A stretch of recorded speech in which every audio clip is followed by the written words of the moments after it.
Vino Iñaki a verme con el tema de la propuesta esta durante el máster. Durante el máster documental, donde yo di una clase o dos o tres. Bueno, aquel di más, porque estaba por allí como coordinaba un grupo. Y entonces él vino a decirme, como él había visto que había hecho Innisfree, alguna película más que le gustó, vino a decirme a ver si quería ayudarle para hacer, o no, que le ayudara a hacer el proyecto, a prepararlo. Entonces le ayudé a prepararlo. Pero en ningún momento pensé en que lo haríamos juntos, sino pensé, lo ayudo a prepararlo. Claro, enseguida me gustó mucho el tema. Yo pensaba, caray, qué tema más interesante, y caray, un tío más loco que yo, y todo, estaba muy contento con todas estas ideas de un perdedor como Cravan, Dada, el gran maestro de Dada y tal. Entonces, además mártir, que a los 30 años lo quema todo. Entonces, me gustaba esta idea. Y entonces de repente me dice, oye, ¿por qué no lo hacemos juntos? Entonces esto ya es lo que me pensé, bueno, ¿por qué no? Pero pensé, uy, esto es otra vez una película de estas difíciles, una película sin salida, una película cara, complicada, con un autor nuevo, joven, y no sabía muy bien, pero pensé, bueno, mira, vayamos viendo. Entonces fui dejando hacer y salió la idea de que Canal Plus pagaría, que aquí es donde yo no, pagaría el corto, que la anécdota es muy buena y aquí es donde yo creo que tuvo más peso el propio Jordi Balló, el propio quizá también Manuel Pérez Estremera, en donde, o en los pitchings donde salió que claro, era un autor sin historia en cuanto a producción, o en cuanto a creación, en cuanto a obra hecha. Entonces, claro, porque haremos un corto, y entonces el propio Canal Plus salió a hacer Caras versus Caras. Entonces, claro, ahí es donde yo ya pensé que esto tiraba muy bien, porque si sale toda una serie de condiciones positivas y encima él hacía un argumento que era Caras versus Caras, que era un personaje que en la época franquista se dedicaba a torturar a los rojos, cuando él había sido ya en su momento también lo había sido, etcétera. Todo eso me parecía como muy interesante, todo este juego, y ahí es donde nos metimos a trabajar. Y entonces, en este sentido, Caras fue un proyecto complicado, caro, difícil, un mediometraje que no se ha visto, que el día que lo enseñamos en el Instituto Francés, Iñaki no vino, vino el protagonista y el protagonista me empezó a pegar la bronca a mí porque no le habíamos pagado, yo no sabía de qué iba el tema, y en medio del Instituto Francés llena la sala, porque además todo el mundo se pensaba que venía a ver Caras versus Caras y estaban viendo Caras versus Caras, en fin, toda una serie de digamos, de encuentros con la verdad o con las cosas ciertas o no ciertas que tenían mucho de Dada, y la cosa iba, pues como ves, muy bien, ¿no? Entonces fuimos avanzando y nos metimos en Cravan con el tema este de la historia de París. A lo largo de toda la preparación de la película hubiera una cantidad de actos mágicos, de coincidencias como esta, como lo de encontrar a Nick otra protagonista porque quería hacer una película conmigo en coproducción, luego resultó que al ser boxeador y poeta pues le iba perfecto el papel, luego encontrar esta película no me acuerdo ya cómo se llamaba, en fin, todo el material de archivo que encontramos, toda una serie de cosas que íbamos a ver, todos los personajes que se iban metiendo dentro con una gran pasión, como Carlas Agmor, como el hermano de Gustavo, pero bueno, esto es porque me ha salido. Lo de, pues todos los personajes que salían, el Casasas, todos realmente se volcaron a la película con una fuerza, y realmente estábamos reconstruyendo todo este universo de los años 27, que era todo muy estupendo. Yo pensaba, este tío, con lo joven que es y con lo que prepara bien las cosas, debe tener un coco muy bien organizado, muy potente, muy fuerte. Y además, una cosa que a mí me preocupaba al principio es que me gustaba ver que todo el mundo lo seguía sin conflicto, que esto es muy importante en un cineasta, ¿no? Un cineasta, en nuestro tipo de cine autor, aglutina, y él conseguía aglutinar de una manera muy natural. Y a base de, yo lo veía, porque lo veía actuando en muchos sitios, a base de esforzarse, de fijarse, de estar atento, a escuchar mucho de lo que decían los demás, estar muy al tanto de todo, seguir todas las cosas. O sea que yo creo que había un gran talento y un gran trabajo y una gran comprensión humana, ¿no? Un aspecto humano también denso. Igual me hizo mucha ilusión pensar, bueno, pues estamos aquí en una aventura de nivel. Pues la leyenda del tiempo es una película de la cual estoy muy contento, pero tuvo obstáculos importantes al principio, desde el punto de vista de producción, que creo que es interesante hablarlo de esto, ¿no? Uno fue que el Ministerio de Cultura nos tumbó el proyecto, con lo cual quiso decir, claro, hay que tener en cuenta que Iñaki había hecho una película, y esta película tuvo el premio de Sitges, tuvo el premio de todos estos sitios del nuevo cineasta, pero claro, esto no quiere decir que llegue al ministerio y digan, hombre, qué bien, todavía en el resto de España todavía no habían descubierto el talento que tenía, no lo sabían. Y entonces tuve que ir a explicar a todo el mundo que este tal Iñaki de la Cuesta era un tío de verdad con mucho talento, no era sonó la flauta por casualidad, es que era un tío con mucho talento que tenía una gran carrera por delante y que íbamos a hacer 5 películas juntos. Bueno, dije 3, 3. Y entonces, bueno, pues este tema se superó. Entonces salió el tema de las televisiones que en una época cerraban, pero conseguimos que entrara Televisión Española, que entrara TV3. Lo de que entrara Televisión Española fue muy importante porque fue una cifra considerable, alta, y que no estaba previsto, en aquel momento no entraba en este tipo de películas de largometraje documental, etcétera. De la producción de esta película también hubo de interesante plantearse buscar socios industriales. En este sentido encontré en Valencia lo que eran las cámaras, lo que era el kinescopado y lo que era alguna otra parte del sistema de postproducción. Pero al final, en último momento, también hubo un pequeño problema, que una cosa falló, con lo cual tuvimos que recurrir a coger las cámaras de verdad, bueno, pagándolas más, etc. Pero estas son anécdotas que no tienen ahora mucha importancia. Lo que sí que tiene importancia es el planteamiento de Iñaki de romper, la gramática de producción, en realidad, de días y de timing y de equipos pequeños circulando. Y por experiencia que tengo, que tampoco es que sea mucha, pero la experiencia que tengo, siempre cuando se habla de equipos pequeños acaban siendo equipos grandes. Entonces, claro, el problema mío, estaba muy angustiado a ver cómo se haría este planteamiento de un solo coche, 4 personas dando vueltas por Andalucía. Claro, entonces eran 2 coches, 8 personas dando vueltas por Andalucía.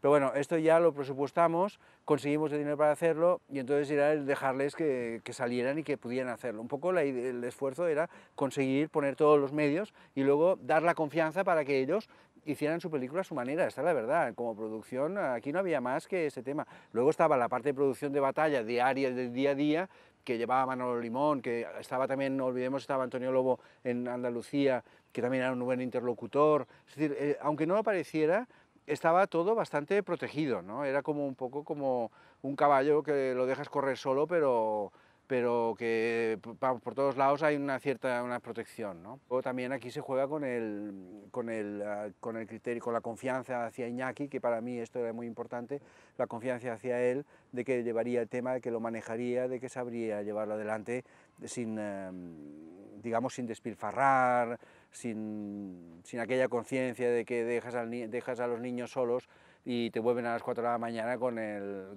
neumático en la cabeza, ¿no? Sino que es al revés, que manejaban las cosas con bien. Vamos, me acuerdo que vi una factura un día que me sorprendió de 12 botellas de vino, que no pensaba 12 botellas de vino, pero resulta que era justo cuando, no sé qué me acuerdo qué pasó, que yo les dije que no, aquellas cosas que entonces, ¿sabes? Pero bueno, anécdotas de estas, pero no tenía más importancia que esto. Lo demás yo considero que fueron como muy racionales, curraron como fieras, todo. Yo cuando iba allí, la verdad, me quedaba muy al margen, iba poco, y hablaba con Antonio Lobo sobre todo. Antonio me explicaba un poco y me mantenía bastante al margen, ¿eh? Me ocupé más bien de esta parte, de financiar y de que tuviera lo que se tuviera que tener, y luego la vuelta ya, la cuestión de la postproducción y del estreno, y en fin, acabar la película en lo que pues sí, aportar todo lo que pudiera aportar, ¿no? Pero yo en este tipo de películas creo que es esto, ¿no? Que es ayudar al director a que haga su película, y en ese sentido estábamos todos en la misma idea.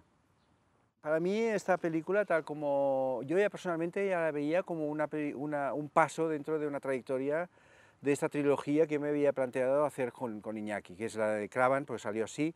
Esta fue una idea suya, entonces dije, bueno, vayamos para allá, y luego estaba la otra que era una idea mía que se la propuse y coincidimos enseguida. Entonces coincidimos enseguida, y además, formando parte de estas coincidencias mágicas, realmente es un tema, la tercera es un tema que va perfectamente con toda nuestra personalidad, de él y mía, ¿no?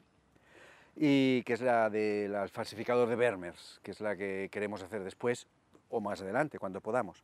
Entonces, dentro de esta trilogía que me planteé, pensé, bueno, pues ahora hacemos esta y luego cuando podamos haremos la otra, y mientras Iñaki haga su carrera y que haga sus otras cosas con otros productores y con otros sitios, ¿no? Entonces, esta era una película que yo ya sí que se la di a jugar a base de confianza, decirle, pues voy a hacer confianza porque me lo ha demostrado en todos sentidos en Cravan, y por tanto vamos a jugar a confianza todo, y que había riesgo y que daba un cierto miedo. Pero como yo había asumido muy bien esta idea de dar confianza a este proyecto, cuando he hablado con alguien enseguida la transmitía esta confianza, y no tenía que hablar mucho. O bien, puede pasar dos cosas, o bien convencía a la gente, o bien la gente pensaba que estaba loco de remate, que no había nada más que decir, con lo cual también podía pasar. Pero la cuestión es que entrábamos en la perspectiva de qué era el proyecto, y yo explicaba, pues mira, hay un bloque que es un niño, podría ser que vivía en San Fernando, que tal, y iba explicando cosas, intentaba siempre evitar al máximo hablar de Camarón, porque si no todo el mundo se cogía esto, sí, la famosa película de Camarón. Entonces tenía que intentar que esto no pasara, no porque quisiera escaparme de Camarón, sino para no reducir el tema a un esquema, y entonces tenía que ampliarlo más. Y claro, al ampliarlo más había veces que me ponía cosas de mi propia idea, que a veces no estaban ni en el guión. Resultaba extraño para la gente que hubiera un productor que estuviera vendiendo una película tan poco comercial, esto es la verdad, con un niño que nadie conocía, con una japonesa que llegaba por allí, con un tema que nadie sabía exactamente por dónde iba y que todo estaba como con puertas muy abiertas. Pero se planteaba así ya de entrada y como película experimental y película de recorrido interior y exterior a la vez. Esta es la idea. Tampoco hice tanto en realidad, o sea, tampoco es que hiciera tanto. Por ejemplo, Iñaki encontró al niño muy pronto. Yo un día me dijo, ¿quieres ver a los niños? Y yo estaba tan agobiado que dije, no, no, no los quiero ver. Después me supo mal, no le hice compañía en todo el periodo inicial de búsqueda de los niños y tal.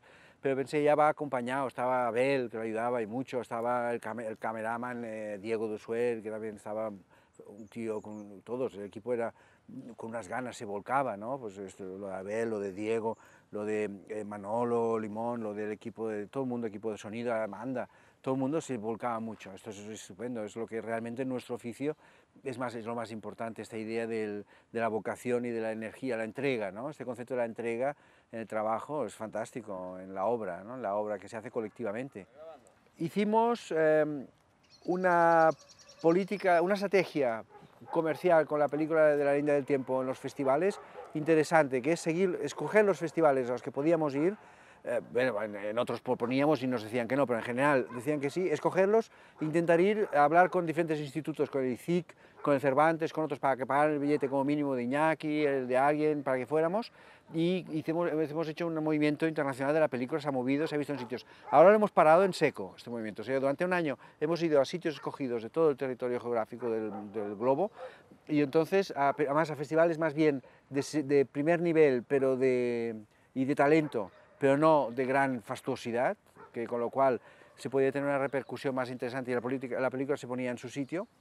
Y luego también lo que paliamos, el que no hubiera tanto dinero para publicidad, en hablar con los propios críticos, personalmente, uno en uno, enseñarles esa película de uno en uno, estar Iñaki con ellos y, bueno, yo si podía también estaba yo, o quien estuviera del equipo, pues estaba nuestro montador Domi, o estaba pues quien estuviera en aquel momento.